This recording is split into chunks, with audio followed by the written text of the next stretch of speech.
Good morning, America. This is John Kilian with j24u, a deeper dive on the headlines, and we're going to start off our time together with a little music here from Johnny Cash. I hope it comes in good for you.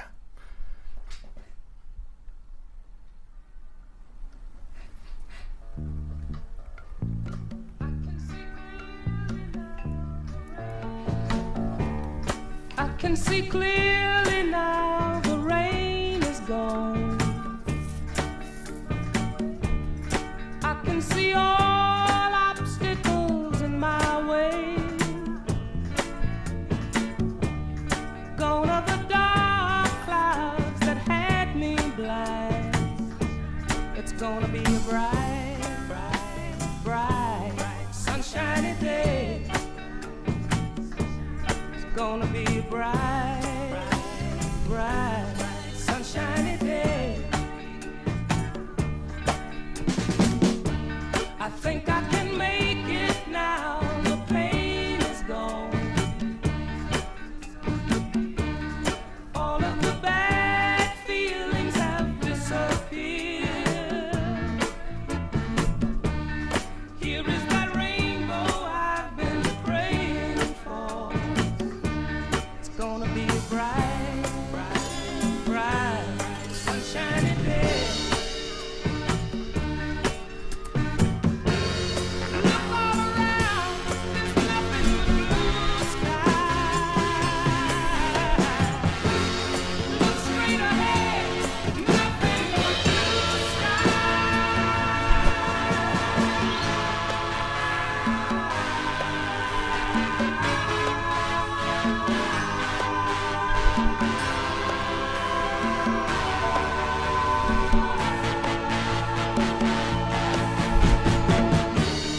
I can see clearly now, the rain is gone. I can see all obstacles in my way. Gone are the dark clouds that had me blind. It's gonna be a bright, bright, sunshiny day. It's gonna be a bright, bright, sunshiny day. Gonna be a bright, bright, sunshiny day. All right, I hope you enjoyed a bright, sunshiny day there. I'm going to Reuters today, and that is a different source of news than Google News or CNN, certainly. Different take, a little bit more business-oriented. And interesting, they are starting their headline story here is Pope Francis is surprising, secretive, and shrewd. Kind of raised some eyebrows yesterday. The Vatican put out some guidelines on cremation and how you should handle the remains, saying it's okay to cremate people, but you need to bury the remains in one place. You can't spread them out over the sea or what have you. And it's, it's another one of these cases where somebody in the Vatican has too much time on their hands, I guess, and do a lot of us who came up in the Catholic faith but moved on, really need somebody else telling us what to do with the mortal remains of our loved ones. I don't know that the church has a valid role. So this is a story about an 88-year-old Albanian was watching Pope Francis on television. To his astonishment, he heard the pontiff mention his name.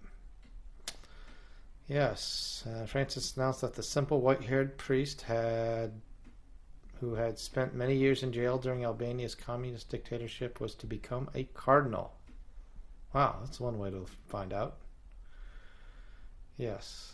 So cardinals pick the popes and the popes pick the cardinals, and that's how the Catholic Church works.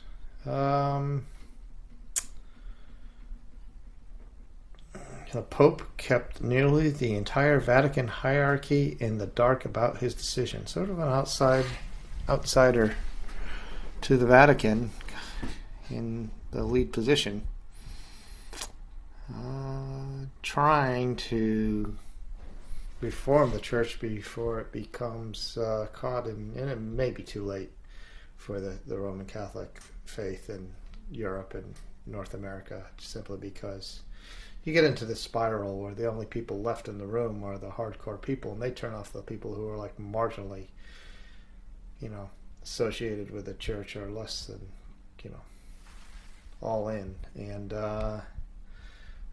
that group, I think, can be the victim of its own success in getting its way. So he's in a race against time to create a new church, really, that can bring people into the fold. And I don't know how that's going to go. I think most people who have left it have no interest in returning. So, a very ancient institution that is rapidly coming undone, I would say. I don't think they can kind of outgrow the legacy of the bad effects of a celibate clergy and that kind of stuff. U.S. rocket hits Islamic State targets in Mosul. Yep. We're definitely in a state of war with ISIL. Albeit limited to not a large footprint on the ground and more air assaults. U.S. Rocket City. Okay, Clinton leading among many young voters. Harvard poll finds. No surprise there. Russia beefs up Baltic fleet amid NATO tensions. Yeah, what's that going to achieve? I don't know. They're trying to flex their muscle, trying to... I don't know what the goal is there. Putting us on notice not to mess with them. I think this might be posturing, having to do with Syria and the fact that maybe Hillary would want to create a no-fly zone should she become president, which is entirely likely. There's a lot of moving parts going on in the vacuum filled by the demise of ISIS. Now you have a resurgent Iraqi, you have Turks in Iraq, you have Turks in Syria, and you have Russians flying sorties all over Syria, and it is a crowded place there. So then there's this whole matter of the Ukraine and the Crimea. So the Russians have extended themselves militarily into places they weren't before. I know they had a modest token increase of NATO troops sent into the eastern part of the Eastern Europe. So, yeah, there's a bit of saber rattling going on, a low level feud going on, posturing, I would say, nothing eminently dangerous. Pro-immigrant protesters snarl New York City morning commute. Let's check that out. Protesters holding a pro-immigrant sign blocked lanes on the George Washington Bridge. Holy mackerel, briefly halting traffic during the morning rush on the busiest U.S. bridge. Yeah, that's one way to gain attention. I don't know if it wins you any friends. Port Authority of New York said delays were as long as 90 minutes on the bridge's upper level. 10 protesters were arrested. All right, there is quite a bit of customs actions.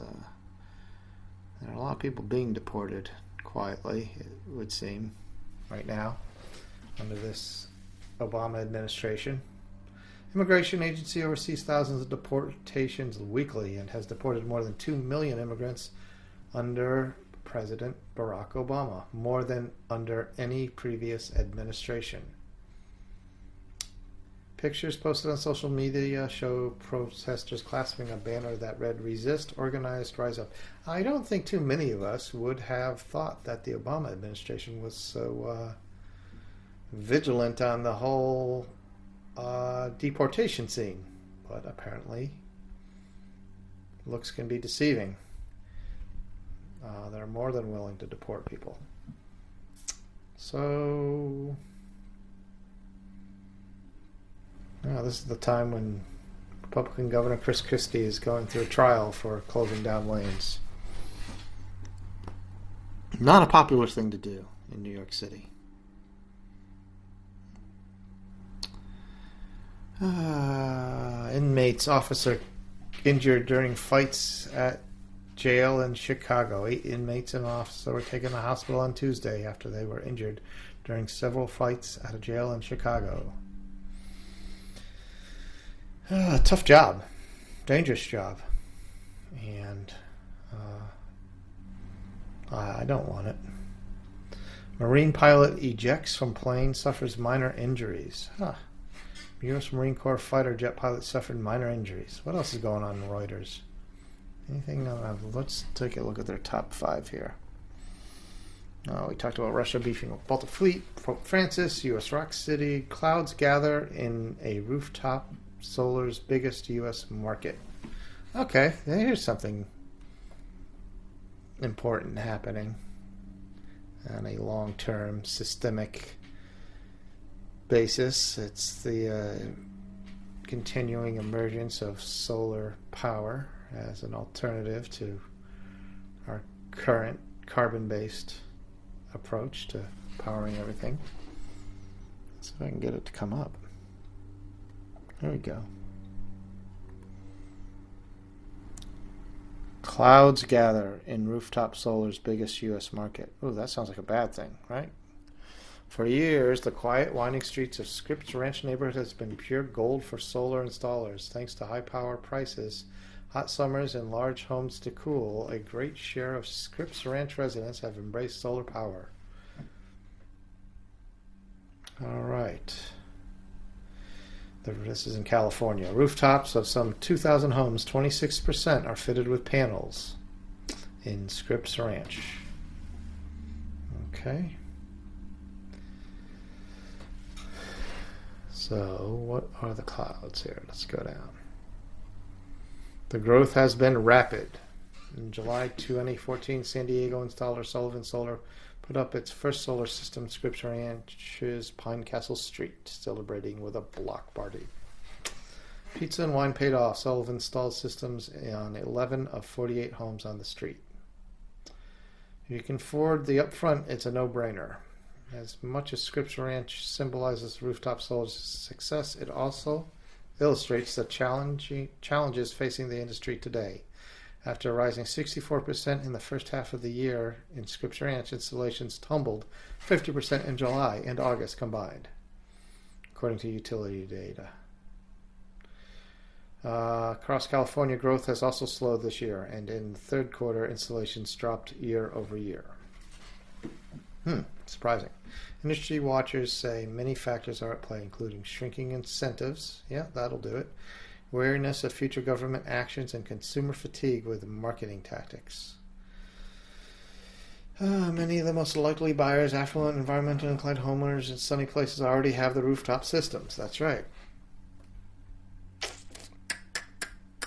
So,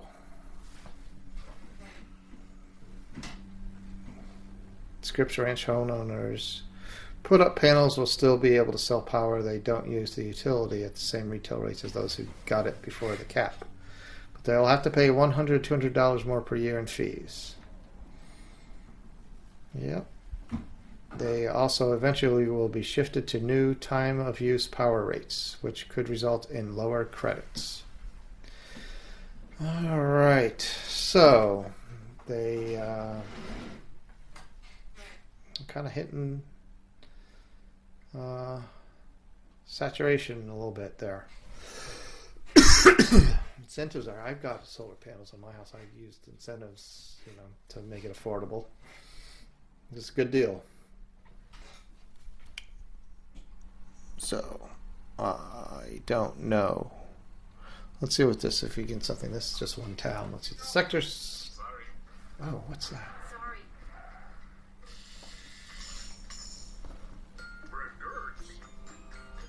What is that? I was eating a Milky Way. Gosh, hats. They stink. Alright, so I think we're going to move on from Reuters. I didn't see too much there. Let's see what BBC's got going on. They got an interesting take on things. Russia ships will not refuel in Spain. Russia withdraws a request for warships to refuel in Spain following concern among NATO allies. All right. Oh, that's more tension between NATO and Russia. Man, that's a massive, massive ship. They got a picture here of this Russian aircraft carrier.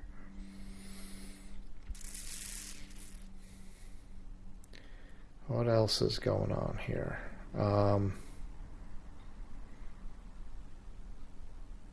Afghan green-eyed girl arrested. What in the world? This is the green-eyed girl was on, I believe it was Time or something like that. National Geographic. Famous photo. Afghan woman immortalized on the cover of National Geographic in 1985 as a green-eyed 12-year-old has been arrested in Pakistan for holding fake identity papers. You could face a fine and up to 14 years in jail? What in the world? Pakistan recently launched a crackdown against fake IDs. Pakistan's in rough shape. They are definitely, there's just all kinds of militants that came out of the initial Afghan conflict when the Russians pulled out, when they were forced out really by these CIA armed a bunch of mujahideen, forerunners of the Taliban and, the Osama bin Laden and those guys, and they're still around, and they make things miserable for the Pakistanis now. They're the threat to the government, and they're paying to India too. They're just basically bunch of very violent people who don't seem to be going anywhere fast. It would take a lot to eradicate them. And they're trying to destabilize a government that has nuclear weapons, so it's no small matter. So, anyhow, human interest story here about Pakistan. And there's more on Afghanistan. Afghanistan's looming refugee disaster. Yeah, what's going on with the Afghan refugees? Why Afghan refugees are facing a humanitarian catastrophe. Hundreds of thousands of Afghan refugees in Europe, Pakistan, and Iran are being forced to return home to Afghanistan by the European Union. Yeah. That presents a problem. What happens when they go back home? And there's a reason they left, right? An unprecedented humanitarian crisis is likely to be resulted as the refugees, many of them destitute, return to what is effectively a countrywide war zone, with the Taliban attacking half a dozen provinces. Moreover, the country's severe winter months are approaching. Supplies are even harder to obtain. Government in Kabul does not have the resources to help these refugees or resettle them as it focuses on the war. Okay.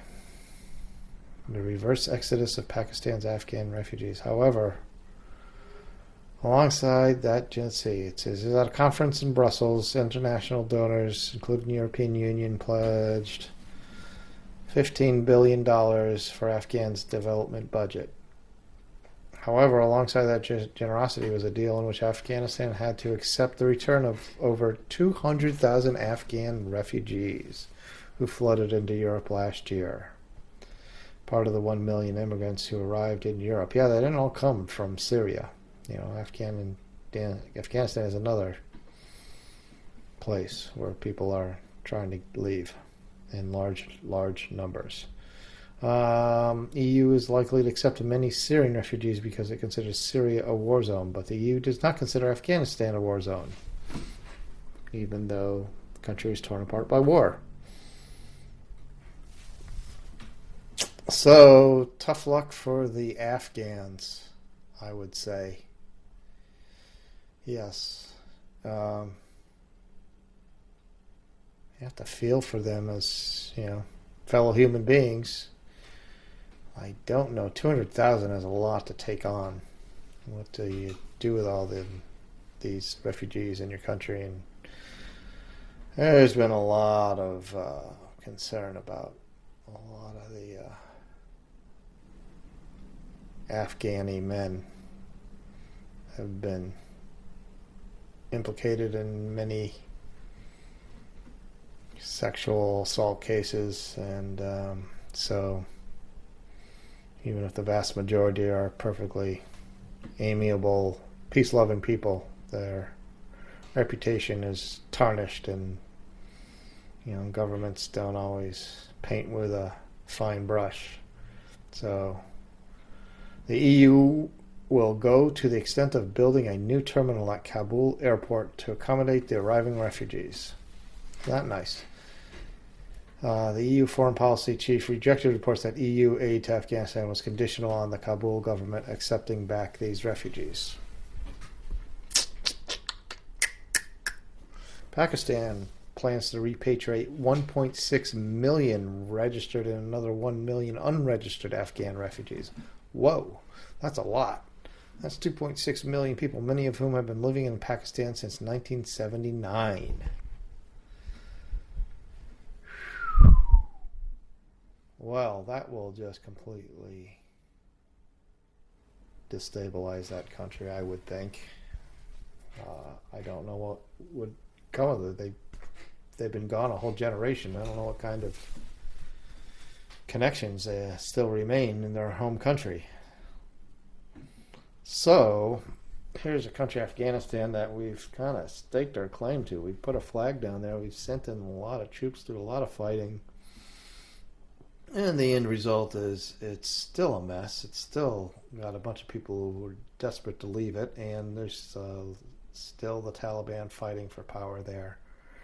And we look a little bit like the Russians did back in '79. We've got this government left behind that can't really defend itself against the Taliban by itself.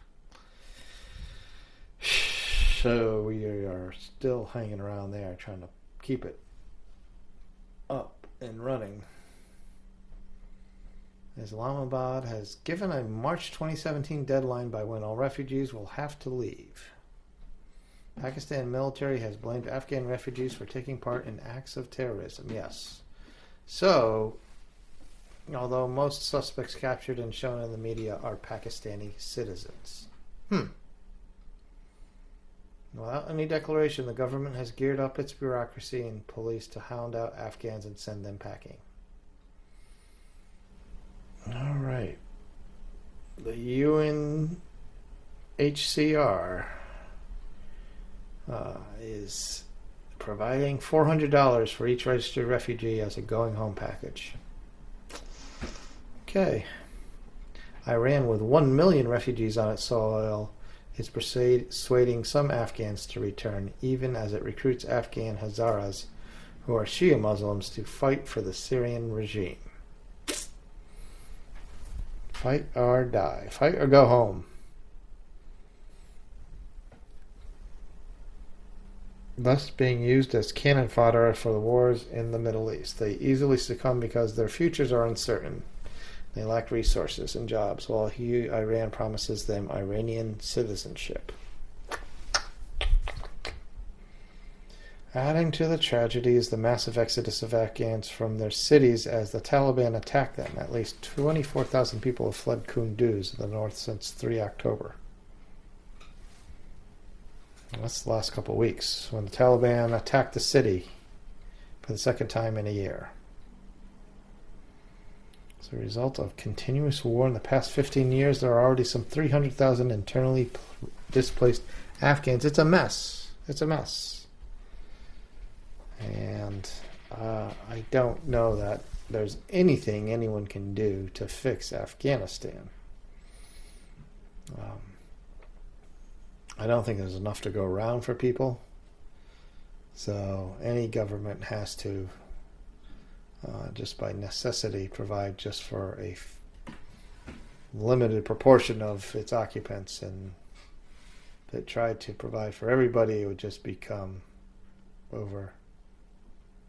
It would be unsustainable.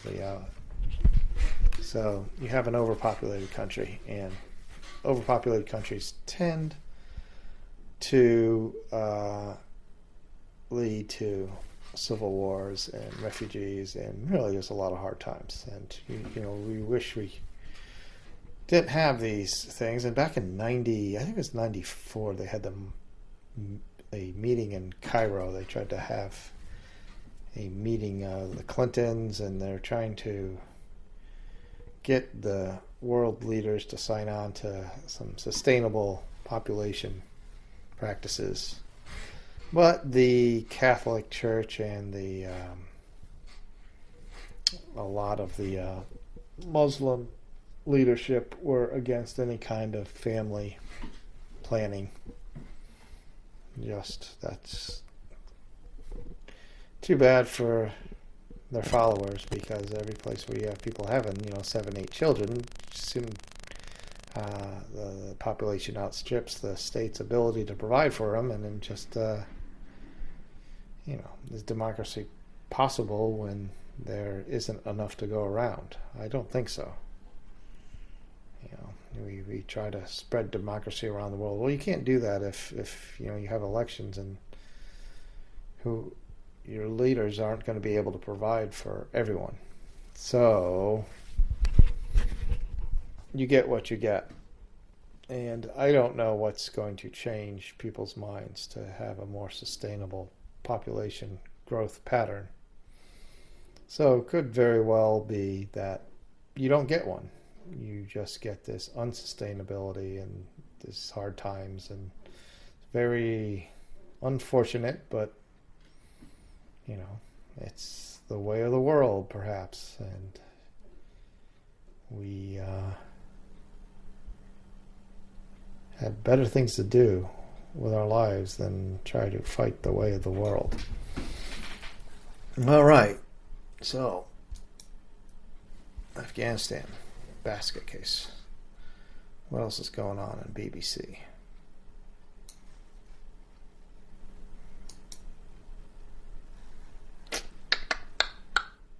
Obama ridiculed on Snapchat by daughter. Yeah, can believe it. I have 2 daughters myself. Trump ally says Kelly fascinated by sex. Oof. Newt Gingrich. Well, here's a guy who's another Republican, former Speaker of the House, who seems to have issues with sexuality. The Republican claimed she showed a bias for mentioning the groping allegations against Donald Trump. Miss Kelly retorted she was not fascinated by sex, but by who was going to be in the White House. Yeah, that does increase attention on the matter, doesn't it? The fact that you're on the ballot for president. Mr. Trump publicly criticized Miss Kelly on a number of occasions before she asked about derogatory remarks he had made, including calling women fat pigs. We've all heard this thing, but it was the mention of the leaked sex boast tapes in which the presidential nominee is heard to say he grabbed women by the genitals. Yes. Wonderful. And what's Mr. Gingrich on the Kelly files on Tuesday? See, the former Speaker of the House claimed the media was spending a disproportionate amount of time on the accusation of sexual misconduct, which Mr. Trump has denied. You're fascinated with sex and don't care about public policy, he told the bemused anchor. Yeah, well, it's hard to move on from that one, isn't it? Very hard to just pretend it's business as usual when you have a candidate with that kind of resume. But we got now less than 2 weeks to go, so that will be coming to an end soon. Migrants cleared from the jungle camp. Women work 39 days a year more than men. Well, this is something with a likely woman president coming up. I think these kinds of issues might get more attention than they have in the past by Washington. Women work on average 50 minutes more a day than men. The report says the prevalence of unpaid work burdens women and estimates that economic inequalities between the sexes could take 170 years to close. Wow. What is that? 170 years? That's quite a prognostication. The gap in economic opportunity is now larger than at any point since 2008. Nearly 250 million women have entered the global workforce over the past decade. Although men do 34% more paid work than women, women still spend more of their time on unpaid work such as housework, childcare, and care for older people. Yep. I can believe that. Okay, BBC, what else you got for me?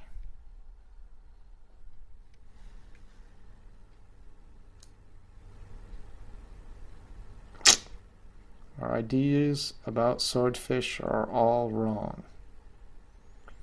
We have, myths about swordfish.